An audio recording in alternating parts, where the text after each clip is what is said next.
Hello and welcome to the Winning Post. I'm Mohit Lalwani coming to you from Kranji here in Singapore. Well, this weekend in India, you got a big weekend of racing. It is the Nanoli Stud Pune Derby, a Group 1 race over 10 furlongs. Well, our team was over at the Pune racetrack catching up with a look ahead at all the contenders.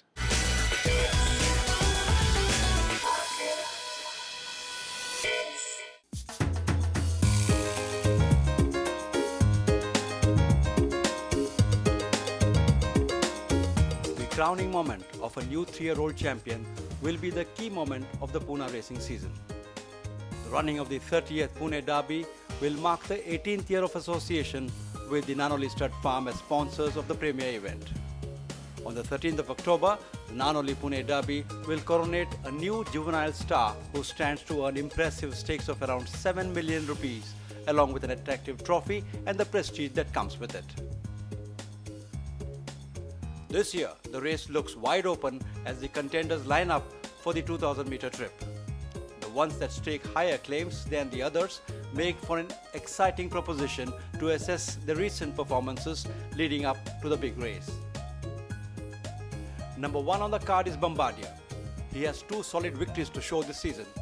Bombardier does have a blasting effect in his finish.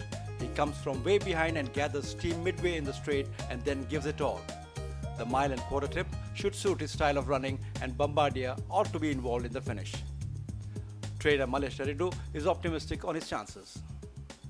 Bombardier is in a great form. Yes, of course he ran a 5 furlong race and won over there, and I know that he needs a trip. And Pune track, as I said, after a big gap, horse do sprint, and I always thought he will go a distance. And next time out, I ran a mile and he came and won over there. And after that, this in SA Pune run, he's shown a great show over there. Like he's running like a champion. You can't take out his run. He's going to be right there. Falcon Show is among the top favourites, the reason being his awesome victory in the SA Poonawalla multi-million first up this season. Not many horses can win a group race without a prep. Falcon did just that. He only needed a mock race to pull off his first assignment with a gritty showing. He had earlier won the Breeders' Juvenile Championship in Mumbai, so the class is evident there. The trainer feels Falcon has it in him to succeed. I have a very big hope on Falcon. He ran after a very long gap and he won the SA Poonawalla, which very rarely in Pune they say that on this track you need to have a run, and he came and straight won with the horses on form, in very good forms, like my horse Bombardier, who had really won a race 2 races earlier than that, and he gave a good fight and came, and he's done well after the race. He's come up, and I definitely give an edge to Falcon. No, he's a horse who needs a lot of time, and I personally think he will be a horse for a Bombay track, because he takes a lot of time to come into his stride. And I myself was surprised in SA Poonawalla, he galloped there. And actually, if you see the race at 4 furlong, he looks like he's a beaten horse. But his class, he showed his class that he's come up from that position and come to win this race. Yeah.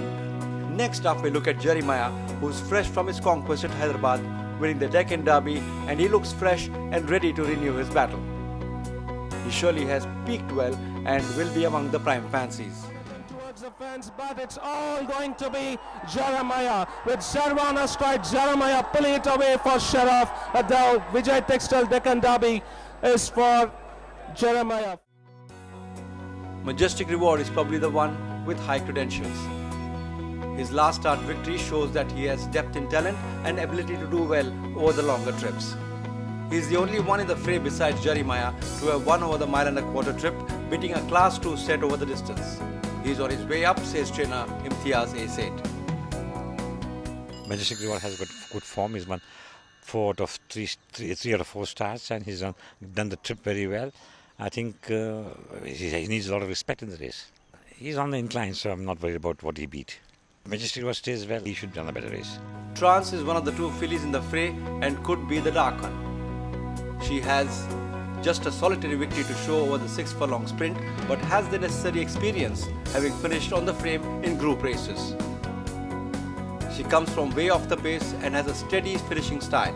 Her trainer Imtiaz Seth feels that a last turn is best ignored and gives her a good chance to create a flutter. Trance did not run badly because initially the pace was a bit slow, then suddenly they quickened from the 5. So she just couldn't quicken, the boy couldn't keep position her, and he lost total track of her turning for home, and he had to come wide to finish the close 4th.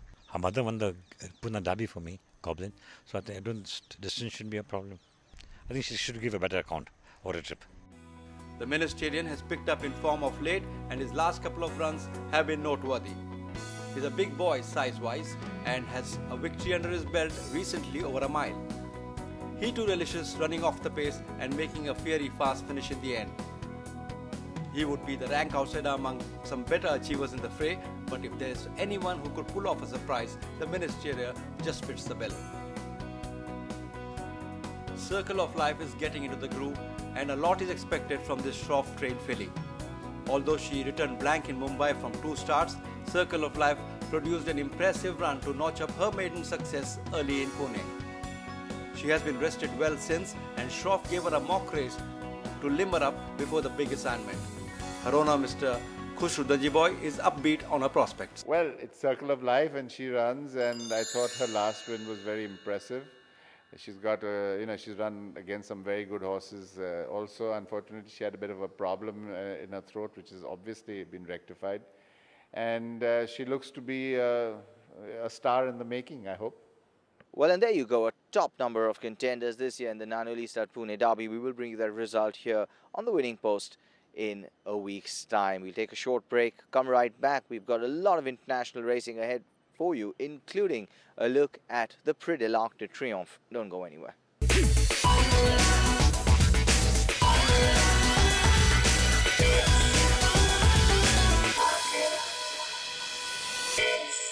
Welcome back to the winning post. Now in India, what we've been seeing over the last few years is an influx of some very good stallions. Well, over at Nanoli, a stallion that they imported a few years ago, Kingda Ka, had his first runner. I can tell you, for any breeder, having a first winner from its very first runner is extremely special. Let's take a look at how Kingda Ka began his career here in India.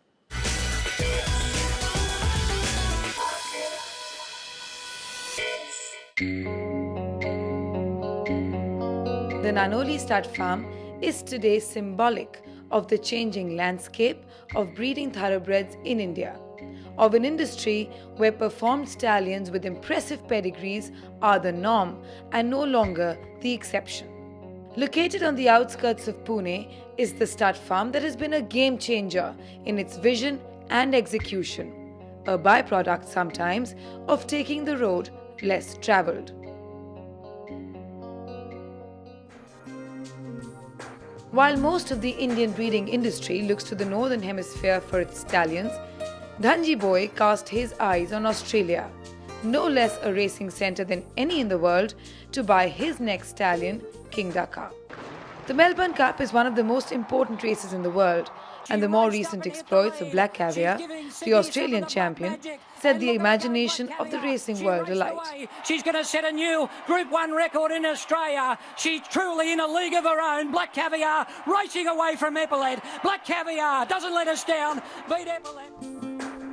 In Asia, where breeding industries do not exist, Australian bred horses are dominant. Hong Kong and Singapore are 2 such examples, and one stallion that has been at the top of his game has been Flying Spur. Now, Kingda Ka is by Flying Spur, a son of Danehill, who while pensioned today, still has great value as a sire of sires. Flying Spur won 3 Group 1 races from 1200 metres to a mile, including the highly prestigious Golden Slipper Stakes at Sydney and the Australian Guineas over 1600 metres. Flying Spur entered stud in Australia in 1996 and in Ireland in 1997. He was the champion Australian sire and champion Australian 2-year-old sire in 2007, as well as the champion 2-year-old sire of New Zealand in 2000-2001, the champion Australian second crop sire in 2000-2001, and twice the champion sire by winners in 2004-2005 and 2005-2006. As a sire, he was a notable speed endurance influence, and as a sire of 68 stakes winners, his top performers included Forensics, another sprinter, and sire Mentality Inspiration, who won the International Hong Kong Sprint, and of course, Kingda Ka. Kingda Ka won the Corsar Construction Stakes, the Tryst Food and Wine Handicap and was second in the Group 1 Rose Hill Guineas. Kingda Ka's dam Fizzy Lizzie is a sister to a black tie performer and her sire Royal Academy, a leading broodmare sire influence. Go back further and Kingda Ka's grand dam is by Sir Tristram, one of the greatest stallion and broodmare influences in the history of Australian breeding and racing. With great confirmation, Kingda Ka certainly looks the package on paper. Kingda Ka is a very big horse, stands 16.3 and really robust. We have some very nice stock. I mean, I like them. They're big strapping horses. I don't think there's probably one which is below 16 hands right now. So, I mean, they're really strong, big horses. And I think they will probably like the firm ground which we have in this country, and the especially track like Bombay with a nice galloping track. Probably they won't do well in tracks like Bangalore, and though we've sent a couple down there, and just sharp. Might do well in Hyderabad. There's a nice long galloping straight. But no, he seems to be quite promising. We are hoping that one of the horses will run on the first baby race at the end of this month. We're hoping, of course. That's subject to all things being good. Whether he wins or not, I don't know. But the trainer is reasonably bullish that he can probably put in a run. And we're looking forward to that. The proof of the pudding, however, is in the eating. And when a breeder sends out his first progeny of a first-year stallion, the sense of anticipation is great. A strong performance will say enough, and on the rare occasion that the juvenile wins, the jubilation can be uncontrollable. Romeo on the inside from open offer. Romeo wins it from open offer. For Kingda Ka, the beginning could not have been better. Well, and we'll continue to observe his progress with great interest here on the winning post. But moving right along, we did promise you international racing. Well, yes, last weekend was the Prix de Triomphe, arguably Europe's biggest day of horse racing. Let's find out how the day began and ended for all.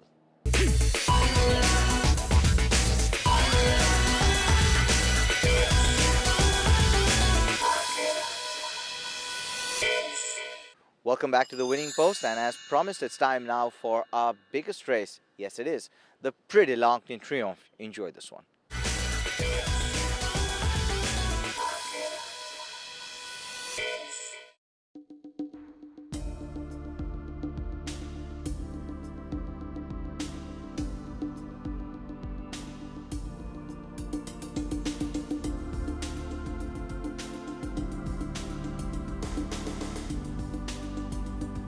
One of the most exciting races of the weekend was the Group 1 Prix de la Forêt over 1,400 meters.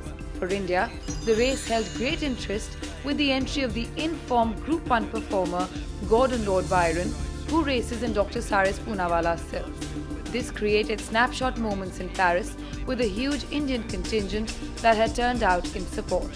However, facing him was the brilliant filly Moonlight Cloud from Freddie Head stable. What unfolded in the race was possibly unlike anything that the racing world had ever seen before. With 200 meters to go, the Indian flag was flying high. What they hadn't accounted for was a filly who is clearly the best in the world. For Gordon Lord Byron, his position as the second best sprinter in Europe is one that is firmly cemented. Being pressed by Intense Pink, Victoria behind those, and then comes Anodan from Garswood. Moonlight Cloud on the right, Jeanne full of confidence, hasn't asked her yet. Gordon Lord Byron is about 10 lengths ahead of her though, and heading the field into the closing stages.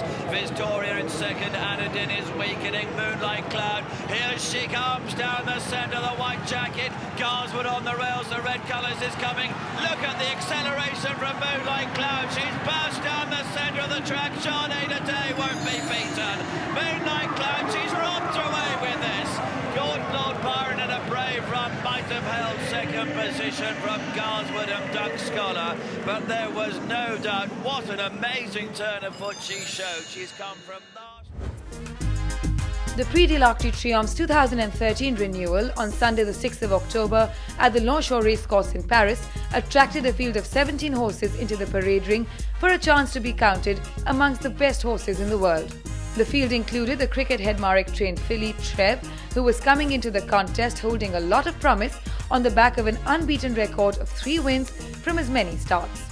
The 3-year-old kick-started her career with a win on debut at the Columbus Maiden Stakes in September of last year and followed that up with 2 consecutive Group 1 victories at the Prix de Diane Longines and the Qatar Prix Vermeil.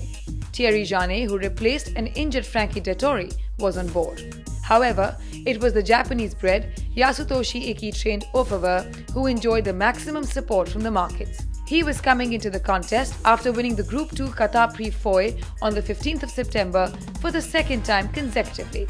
The 5-year-old was ridden by Christophe Soumillon, who was looking to guide the colt to victory after narrowly missing out on the spoils last year. Joining the two was the Andre Fabre-trained Intello, who had earlier won the Group 1 Prix du Jockey Club on the 2nd of June and the Group 3 Prix Messidor on the 7th of July, before running third at the Group 1 Jacques Le Marois on the 11th of August, which was his previous start. The colt retained the services of regular jockey Olivier Pellier, who was going for his 5th victory here after winning it last year aboard Salomia. Another Japanese in contention was Kizuna from Shozo Sasaki's yard, who was coming fresh into the contest on the back of a victory at the Group 2 Qatar Prix Nil on the 15th of September. Yutat Katake was on board. 400 metres they'll have in front of them, and away they go for the arc. They're racing. A huge cheer from the crowd as Joshua Tree, Penglai Pavilion are the first 2 runners to show. Sahawa's dropped many lengths behind the main group of runners in the early part of it. Okavango, Flincher and Going Somewhere with the leaders from Very Nice Name. Then comes Intello on the outside of Leading Light and Orfevre. Meandra behind these from Perica and Al Kazim. 2 lengths away to Trev, 2 lengths away Kazuna, Sahawa and Healanda, who are the back markers. Penglai Pavilion, the beige jacket has gone through the lead. Joshua Tree, the black colours in second. Going Somewhere, yellow cap on the rail. Okavango is next to him. Then comes Intello, runs a bit free. Blue and white jacket nearest to the camera there. Flincher, the pink cap, is next to him, and then Very Nice Name. Then further back to Ruler of the World, dark blue jacket. Meandro behind this and the purple of Leading Light. And then Orfevre, 5 from the right, well back in the field. Perica's behind it. Al Kazim just being driven along astride of 2 there to get around the outside. Goes with Trev, who's already beginning to make progress through the field at the highest point of the course now. Sahawa, Kizuna and Healanda are the back markers. The long run for home in the Arc de Triomphe has begun, with now Joshua Tree leading. Okavango's taken second place towards the outside of Penglai Pavilion. Intello's behind these, and they're followed by Going Somewhere. The yellow jacket is showing in 5th place. Intello is with this. Orfevre look to the right. Yellow and black on the sleeves, red cap, 6 behind him. Meandra's quickly dropping through the field. They're into the false straight now. Trev is on the right in a grey jacket. Kazuna's 1 from the right, the blue and red colours. Ruler of the World's making progress on the outside of Flincher, but it's Joshua Tree who still leads as they head towards home. Okavango in second. Look at Trev. Here she comes now into 3rd place. Intello's there in Orfevre and Kazuna, the 2 Japanese raiders trying to come with their challengers. But it's still Joshua Tree well into the straight. Trev though, Thierry Janet in the grey jacket. She's cruised through to the lead. Orfevre's after her. Intello is coming as well. Kazuna behind that, but Trev is clear with 200 metres to go. Intello, Orfevre, Kazuna are battling out position 2nd, 3rd and 4th. There is no catching Trev. She has romped away with the arc. A 3rd win for Thierry Janet. She remains unbeaten and she smashed the pieces. A fantastic win. Orfevre, I think, has got second from Intello, and then Kazuna, Penglai Pavilion, Al Kazim and Ruler of the World and Sawa and Leading Light and Going Somewhere and Flincher.